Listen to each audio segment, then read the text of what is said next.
أعوذ بالله من الشيطان الرجيم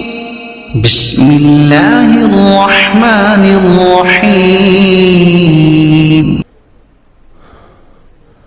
السلام علیکم ورحمۃ اللہ وبرکاتہ۔ بسم اللہ الرحمن الرحیم نحمدہ ونصلی علی رسولہ الکریم، اما بعد۔ محترم ناظرین و سامعین، جیسا کہ آپ لوگ جانتے ہیں کہ ہمارے علاقے کے موقر عالم دین حضرت مولانا مفتی شاہ ولی اللہ صاحب نقشبندی مجددی دامت برکاتہم ہندوپور ایک 5-6 دن پہلے حضرت کو عرش کیا گیا ہے۔ جیسا کہ پیچھے ویڈیو میں نے وضاحت کی تھی، بہت سارے لوگوں کی طرف سے کال آ رہے تھے، میسیجز آ رہے تھے، کامنٹ بھی کیا جا رہا تھا کہ مفتی صاحب حضرت کے بارے میں آگے کی اپڈیٹ کیا ہے، یہ بتا دیں۔ تو ان حضرات کے بارے میں یہ ویڈیو بنایا جا رہا ہے۔ سب سے پہلے جو حضرت کے سالکین ہیں، محبین ہیں، متعلقین ہیں، تمام لوگوں کو اس بات کی اطلاع دوں کہ حضرت بخیر و عافیت سے ہیں، کوئی پریشانی والی بات نہیں ہے۔ بہت سارے لوگ حضرت کے بارے میں فکر مند ہیں کہ حضرت ڈائبٹیز کے مریض ہیں، اور واقعتاً بہت زمانہ پہلے سے حضرت کو یہ شکایت ہے، شوگر کی بیماری، شوگر کے مریض ہیں آپ، اور شوگر آپ کا بہت ہی زیادہ ہائی رہتا ہے، جس کی وجہ سے انجیکشن لینا پڑتا ہے۔ تو بہت سارے لوگ فکر مند تھے کہ بھئی حضرت پہلے سے ڈائبٹیز کے مریض ہیں، شوگر کی بیماری ہے، اندر قید خانے میں کھانے کا انتظام، دوائی کا انتظام کیسے ہوتا ہوگا۔ تو اس بارے میں آپ حضرات کو اطمینان دلا دوں، معتبر ذرائع سے خبر پہنچی ہے کہ حضرت کو وقت پر کھانا دیا جا رہا ہے، طبیعت کے موافق کھانا، اور دوائی کا بھی انتظام کیا جا رہا ہے الحمدللہ۔ حضرت کی طبیعت تو بہت اچھی ہے اور کوئی فکر کی بات نہیں ہے، لیکن افسوس اس بات کی ہے کہ اتنے بڑے موقر عالم دین کو ایسے مشکلوں کا سامنا کرنا پڑ رہا ہے۔ لیکن دوسری طرف ہمیں تاریخ یہ بھی بتاتی ہے کہ یہ تمام چیزیں وقتی طور کے لیے ہیں۔ جیسا کہ شاعر کہتا ہے، میں اکیلا ہی چلا تھا جانب منزل مگر، میں اکیلا ہی چلا تھا جانب منزل مگر، لوگ آتے گئے اور کارواں بنتا گیا۔ تو حضرت دامت برکاتہم کی جو صفات ہیں بہت ہی عمدہ صفات ہیں۔ اس میں سے ایک صفت، حضرت کسی بھی غلط کام کو ہوتے ہوئے دیکھ کر خاموش رہنا حضرت کی عادت نہیں ہے۔ حضرت کے محبین سالکین بتاتے ہیں کہ کوئی بھی چھوٹا بھی غلط کام اگر حضرت کے نگاہوں کے سامنے ہو تو فوراً حضرت ٹوک دیتے ہیں۔ یہ حضرت کی صفات میں سے بہت ہی عمدہ صفت ہے، اور اسی کی وجہ سے آج حضرت کو یہ صلہ میں لوگ معاملہ ایسا حضرت کے ساتھ کر رہے ہیں، حق پر جمے رہنے کی وجہ سے یہ حالت آ رہی ہے۔ کوئی پریشانی والی بات نہیں کہ جب بھی حق کے اوپر لوگ جمے ہیں، دنیا ان کے ساتھ ایسا ہی رویہ اختیار کرتی رہی ہے۔ اللہ کے نبی پاک صلی اللہ علیہ وسلم کی سیرت طیبہ ہمیں بتاتی ہے کہ حق پر جمے رہنے کی وجہ سے اللہ کے نبی پاک صلی اللہ علیہ وسلم کو اور حضرات صحابہ کو مکۃ المکرمہ کو الوداع کہہ کے مدینہ منورہ کو اپنا مسکن بنانا پڑا، اور بہت ساری قربانیاں دینی پڑیں۔ تو یہ ہوتا ہی رہتا ہے، اور جو شخصیت اللہ کو محبوب ہوتی ہے اس پر اللہ حالات لاتے بھی ہیں تاکہ اس شخصیت کے نام میں، اس شخصیت کی نیک نامی میں اضافہ ہو جائے، اس وجہ سے اللہ رب العزت حالات لاتے ہیں۔ لیکن اس کے ساتھ ساتھ یہ بھی بتاتا چلوں کہ اصل میں حضرت کے ساتھ کیا واقعہ پیش آیا تھا، یہ تمام چیزیں بہت ہی تفصیل سے بتانا تھا، لیکن اگر ویڈیو لمبا ہو گیا تو آپ حضرات بھی اس کو جو ہے نگاہوں سے ہٹا دیں گے، آپ کے پاس بھی اتنا وقت نہیں ہے، تو اس لیے بہت مختصر طور پر میں اس کی پوری کارکردگی آپ حضرات کے سامنے رکھوں گا۔ حضرت جس مسجد میں امامت کرتے ہیں ہندو پور میں، وہ قبرستان والی مسجد ہے، تو مسئلہ اس قبرستان سے شروع ہوتا ہے کہ قبرستان میں کچھ لوگ قبروں پر پھول ڈالنے کے لیے آتے ہیں تو حضرت منع کرتے ہیں، بہت منت سماجت کی جاتی ہے، مجبوری کے درجے میں ان کو شہر کے کچھ ذمہ دار قسم کے لوگ اجازت دیتے ہیں کہ بھئی کچھ پھول ڈال لیں، زیادہ اس میں بڑھ چڑھ کر کام نہ کریں۔ تو یہ لوگ کیا کرتے ہیں کہ جس قبر پر یہ لوگ پھول ڈالنے آئے تھے اس کے آزو بازو یعنی دائیں بائیں قبروں پر بھی پھول ڈال دیتے ہیں۔ اب وہ کیوں ڈالتے ہیں پتہ نہیں، تو یہاں سے مسئلہ شروع ہوتا ہے،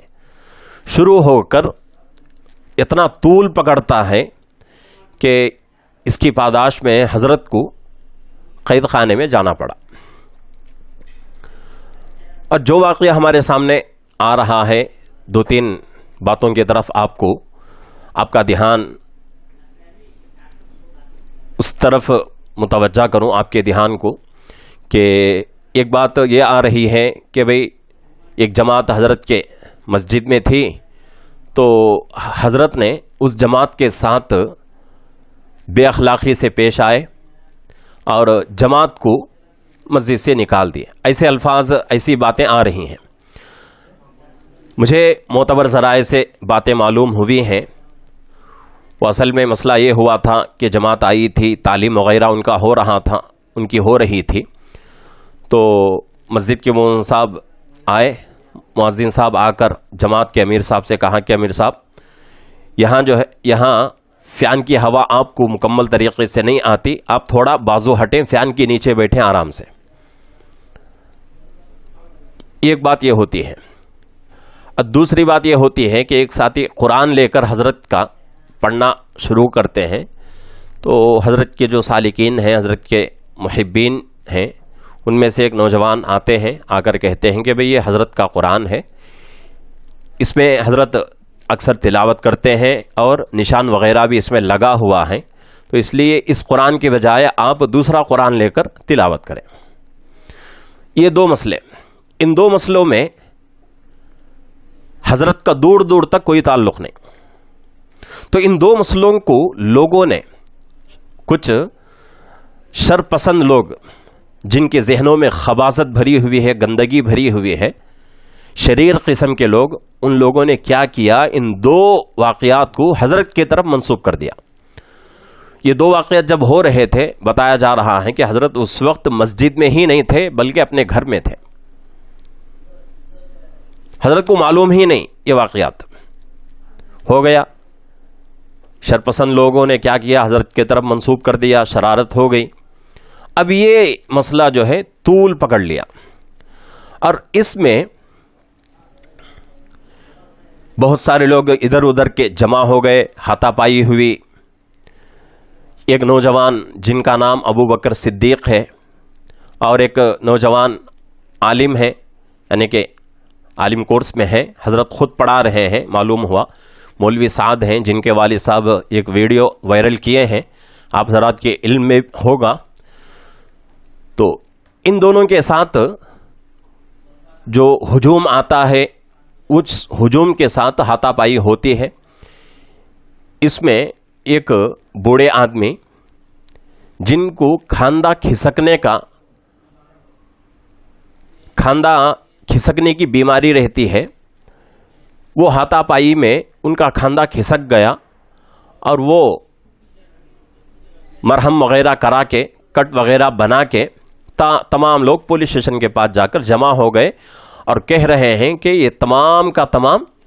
حضرت کر رہے ہیں، کروا رہے ہیں۔ اب یہاں دیکھا جائے تو یہ واقعہ جب ہوئے تو یہاں حضرت مسجد میں نہیں، دور دور تک حضرت کا اس سے کوئی تعلق نہیں، کوئی واسطہ نہیں۔ اب بتایا یہ جا رہا ہے کہ میں نے کل جو ہے ایک ساتھی سے بہت دیر تک فون میں بات کی، اس کی بہت ساری جو ہے وضاحتیں طلب کی، تو 1 گھنٹے سے زیادہ انہوں نے بات کی۔ تو وہ ساتھی بتا رہے ہیں کہ اگر آپ مفتی صاحب چاہیں تو میں فوٹوز بھی آپ کو بھیج سکتا ہوں، ویڈیوز بھی بھیج سکتا ہوں، کہ جو بندہ اس ہجوم میں آ کر ہاتھا پائی کرنے کی وجہ سے جس کا کھاندہ کھسک گیا ہے، تیسرے دن وہ آدمی اپنے کاندھے پر بڑے بڑے دیغ، جس کو بگونا کہا جاتا ہے، کھانا بنانے والا، وہ اپنے کاندھے پہ اٹھا کے لے کے جا رہا ہے۔ تو کتنی سیاست ہے لوگوں کی، کتنا لوگوں کے اندر زہر بھرا ہوا ہے، گندگی بھری ہوئی ہے، خباثت بھری ہوئی ہے، ہم اندازہ بھی نہیں کر سکتے۔ ایک اللہ کے نیک بندے، اللہ کے ولی اگر حق پر چل رہے ہیں، ہونا تو یہ چاہیے کہ آپ ان کے ساتھ کھڑا ہونا چاہیے، آپ کو ان کے ساتھ قدم سے قدم ملا کر چلنا چاہیے، کاندھے سے کاندھا ملا کر آگے بڑھنا چاہیے۔ اس کے باوجود آپ نے ان کے اوپر مقدمات لگا کر غلط کیسوں میں پھنسا دیا۔ اب اس کے بعد ہوتا کیا ہے کہ یہ جو نوجوان دو، ایک ابو بکر صدیق اور ایک مولوی سعد، ان دونوں کو پولیس ارسٹ کر کے لے کر چلی جاتی ہے، جس کی وجہ سے حضرت مجبور ہو کر پولیس اسٹیشن تک چلے جاتے ہیں، بہت مجبوری میں۔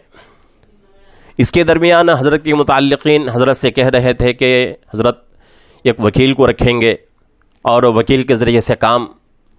کرائیں گے، تو شروع میں حضرت مان لیے۔ اس کے بعد اپنے کمرے میں چلے گئے، 10-15 منٹ ہو گیا، اس کے بعد حضرت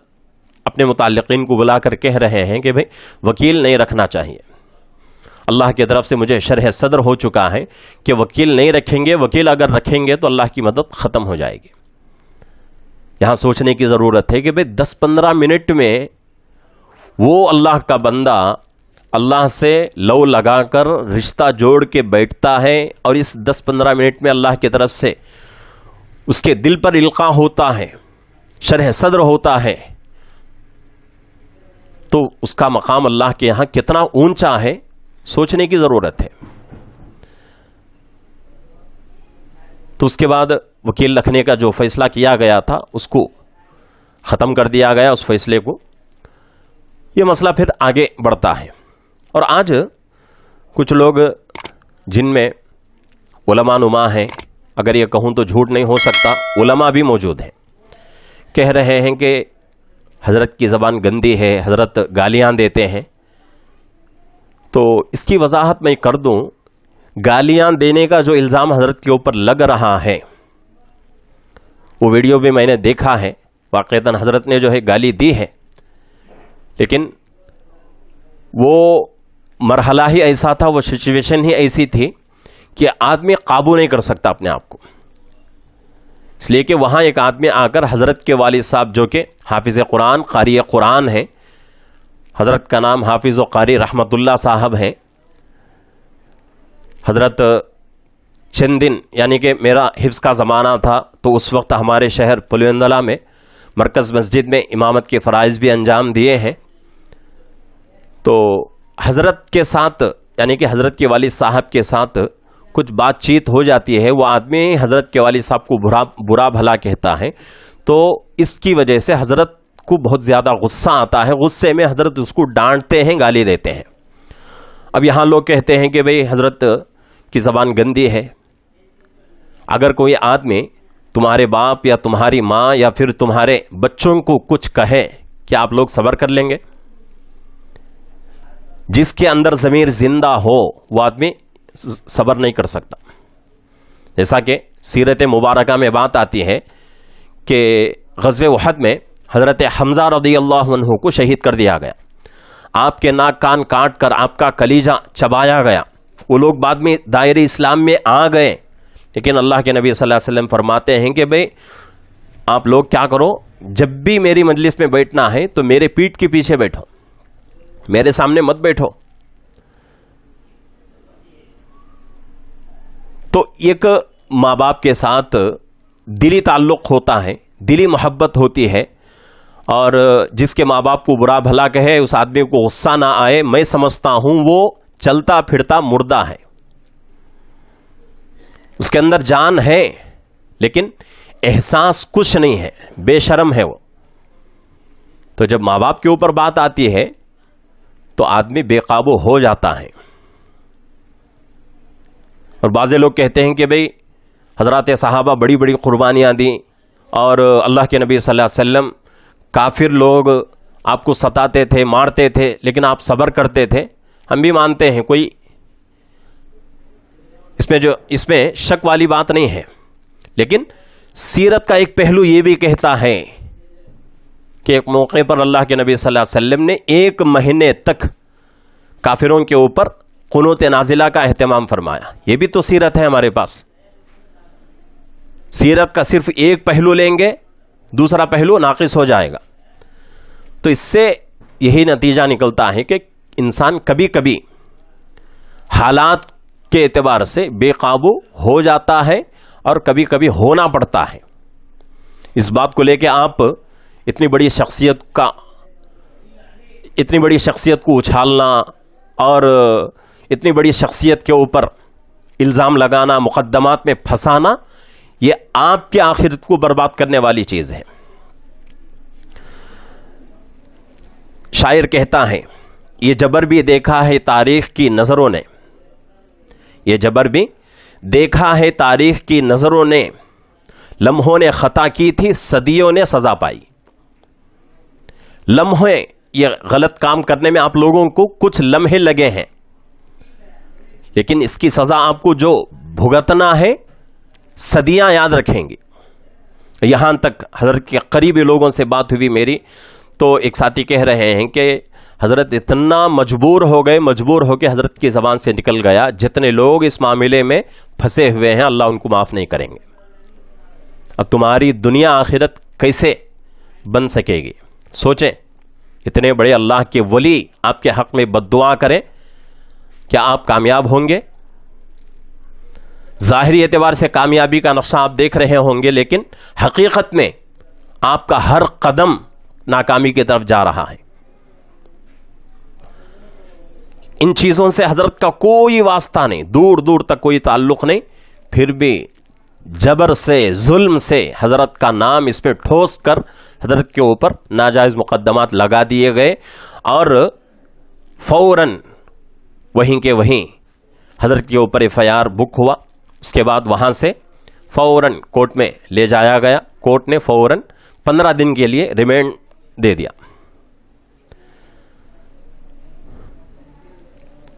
اب بتایا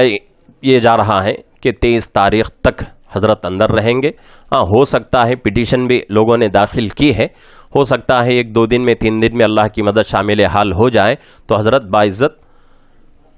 رہا ہو سکتے ہیں۔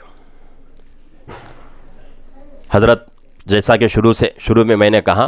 حضرت ڈائبٹیز کے مریض ہیں اور شوگر بہت زیادہ حضرت کو رہتی ہے، لیکن جب لے جایا جا رہا تھا تو لوگوں نے بتایا کہ شوگر کا پہلے سے حضرت نے انجیکشن لے رکھا تھا، کھانا وغیرہ نہیں کھایا تھا، جس کی وجہ سے حضرت کا شوگر ڈاؤن ہو رہا تھا اور پیشاب کی بہت سخت ضرورت تھی۔ کہا کہ بھئی پیشاب کی ضرورت ہے، گاڑی روکو، لیکن اب کیا کہا جائے ان لوگوں کو، ان لوگوں نے کم سے کم اتنا تو سوچتے وہ لوگ کہ یہ کیس اور یہ تمام لڑائیاں ہٹا دیں گے۔ انسانیت کو سوچ کے، جس طرح آپ لوگوں کو پیشاب کی ضرورت ہے، ویسے جس شخصیت کو آپ لے کے جا رہے ہیں اس شخصیت کو بھی اس کی ضرورت ہوتی ہے۔ پیشاب کے لیے بھی ان لوگوں نے نہیں روکا۔ کتنا حضرت کے ساتھ ظلم کا معاملہ ہوا۔ چلے گئے اننت پور،